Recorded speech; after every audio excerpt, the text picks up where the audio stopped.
मैं आपसे ये पूछना चाहूँगा कि आपने कभी सोचा था कि आप प्रधानमंत्री बनेंगे?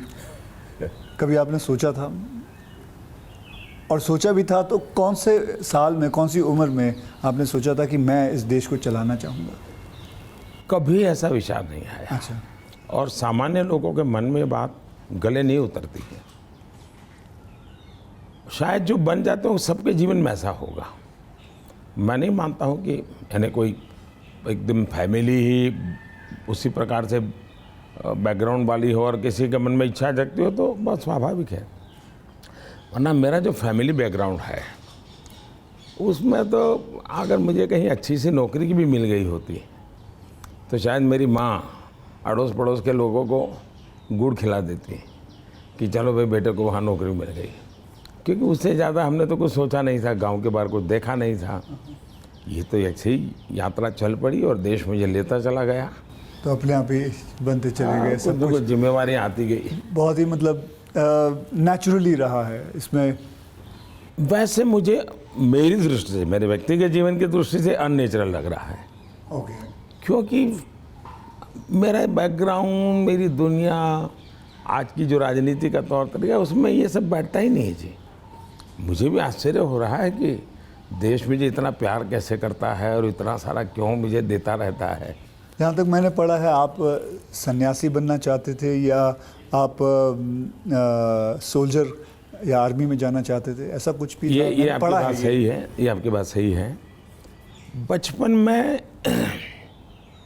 मेरा एक स्वभाव था किताबें पढ़ना, लाइब्रेरी चला जाता था, तो बड़े बड़े लोगों के जीवन पढ़ना ये शौक़ रहता था। कभी फौज वाले यूनिफॉर्म में निकलते थे तो मुझे बड़ा देखता था, कभी बच्चे की तरह खड़े होकर के सैल्यूट कर देता था, मन करता था खुद में भी।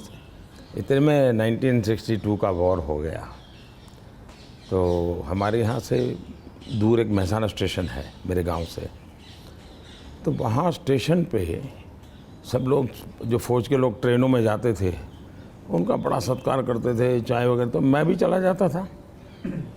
तो जा कर के मैं भी तो मुझे बड़ा मज़ा आता था।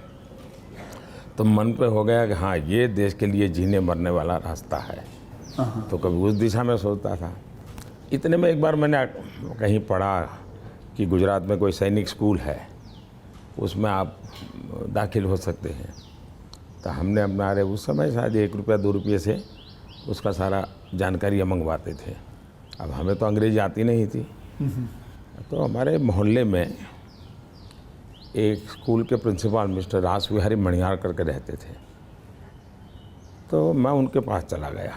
अच्छा। मुझे कभी बड़े व्यक्ति से मिलने से कभी संकोच नहीं होता था, तो ऐसे ही फिर चला गया मैं बाहर। ये बात सही है कि भीतर मन में था, तो मैं रामकृष्ण मिशन में चला गया।